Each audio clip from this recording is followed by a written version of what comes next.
Wadhi nyime nyaka Ramogi wadhi ne od bura. Jagaa bajet maduong' mar sirkal Margaret Nyakango oyuago nok mar omenda e apisi mare. Nyakango nyiso od bura mar Senate ni apisi mare osebedo ka imiyo pok matin mar omenda gino manyalo rocho tije mag ng'iyo kaka sirkal mamalo kod mag counties tiyo gi omenda jopiny.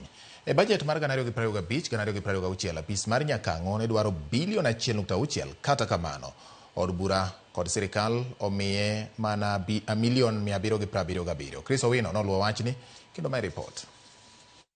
Mr. Chairman, it's always a pleasure. E kinde ni ma jopiny, jofwambo kod jo od bura osebedo ka sungo apisi mar Auditor General Nancy Gathungu kod mano mar jagaa bajet maduong' mar sirkal Margaret Nyakango kuom keto e nyong'ong apisas mag sirkal mosebedo ka yako omenda mag jopiny.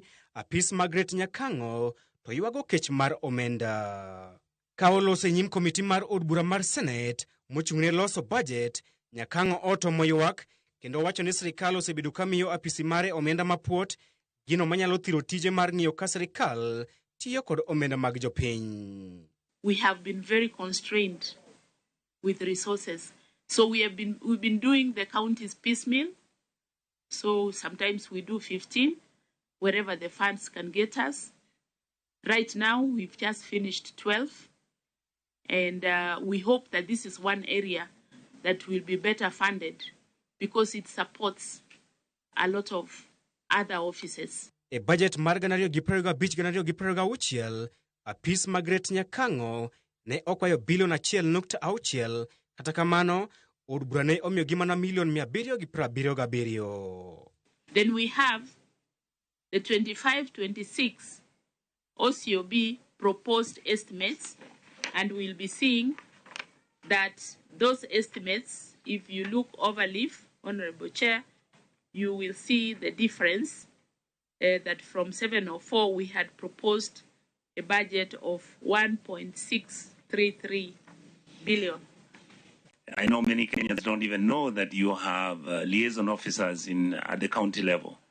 But like the liaison officer we have in Kisii County has no furniture in his office. It doesn't have even laptops. It doesn't have the personnel that can even go around and verify some of the things that are happening. Wach mane omako dho senators, Nyakango wacho ni higni 6 nyaka ne miye lemo makamano pok oyudo omenda mar dhi e pinje maoko mar sumo rieko kod jowetene ma e pinje maoko. Nyakango medo wacho ni kata jotich mag bende ichulo osara matin kapuoyo, gino manjawo chunygi kod tich. Ever since I joined the Office of the Control of Budget, I have never gone anywhere.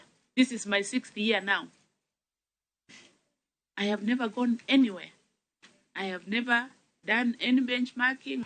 How will you bring our office to the same standard with the best world practices if you don't interact with them?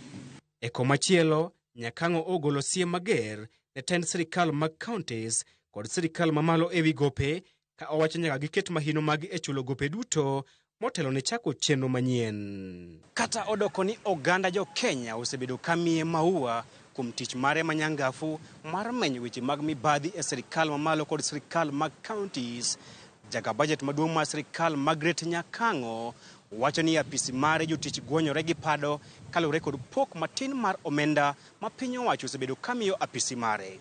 Nyakango wacho ni mae nyalo rocho tije e kinde mabiro. Chris Owino, Ramogi TV, Parliament Buildings, Nairobi. Kawere kod mago ni duol mochung' ne winjo ng'ur mar oganda ma ong'ere kaka